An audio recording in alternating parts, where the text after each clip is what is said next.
This is a story of how the frequent consumption of malt and sachet tomato almost took the life of Madame Esther. It was in 2016 in Agege, Lagos, when Madame Esther was rushed into the clinic unconscious, and upon examination, her blood pressure and sugar level was very, very high. But after many hours of doctors' frantic effort, Madame Esther finally regained consciousness, and it was time to hear her story.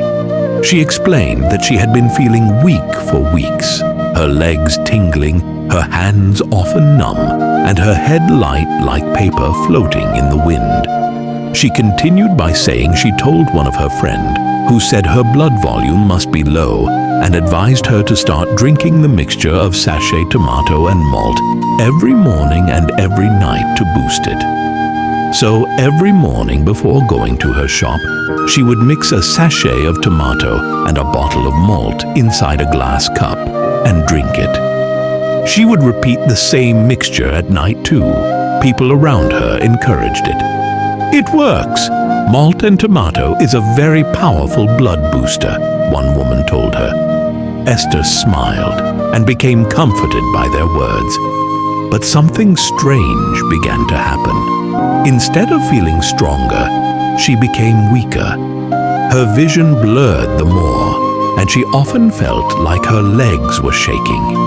One night, her mouth became so dry that she drank almost a full bucket of water, and she was eating more, yet losing weight. Yet she kept taking malt and tomato mixture every day. Then the ultimate night came. After drinking the mixture and was about to go to bed, Esther suddenly felt her heart racing, her hands trembling, she was sweating heavily, and her eyes began to darken. Before she could explain anything, she collapsed, and her neighbors rushed her to the clinic.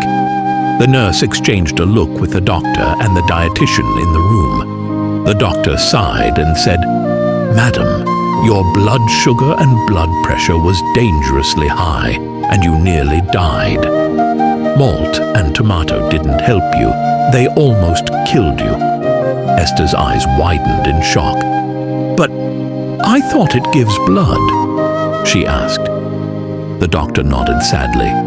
"That's a common belief, but it's wrong. Malt is full of sugar, and I suspected you already had diabetes. The more you drank it, the higher your sugar went. The numbness and dizziness weren't blood shortage. They were symptoms of your sugar level rising too high." Tears rolled down Esther's cheeks. She couldn't believe that something she thought was helping her had nearly ended her life. The dietitian added by saying, "Madam Esther, your body doesn't process sugar properly anymore. You must avoid sugary drinks like malt. And the tomato paste, though it looks red like blood tonic, it isn't blood tonic. It has no iron in it, so it couldn't help. It could also be the reason you are now having hypertension because of its high sodium level.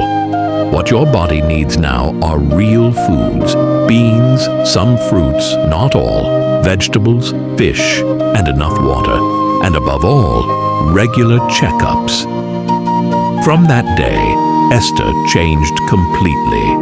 She stopped self-medicating with food myths and started attending a clinic every month. She learned to eat right, to check her sugar and blood pressure level regularly, and to rest when her body asked her to. Whenever someone at the market complained of tiredness or dizziness, Esther would shake her head and say, "Please, go to the hospital first before you take anything. You may not be as lucky as me."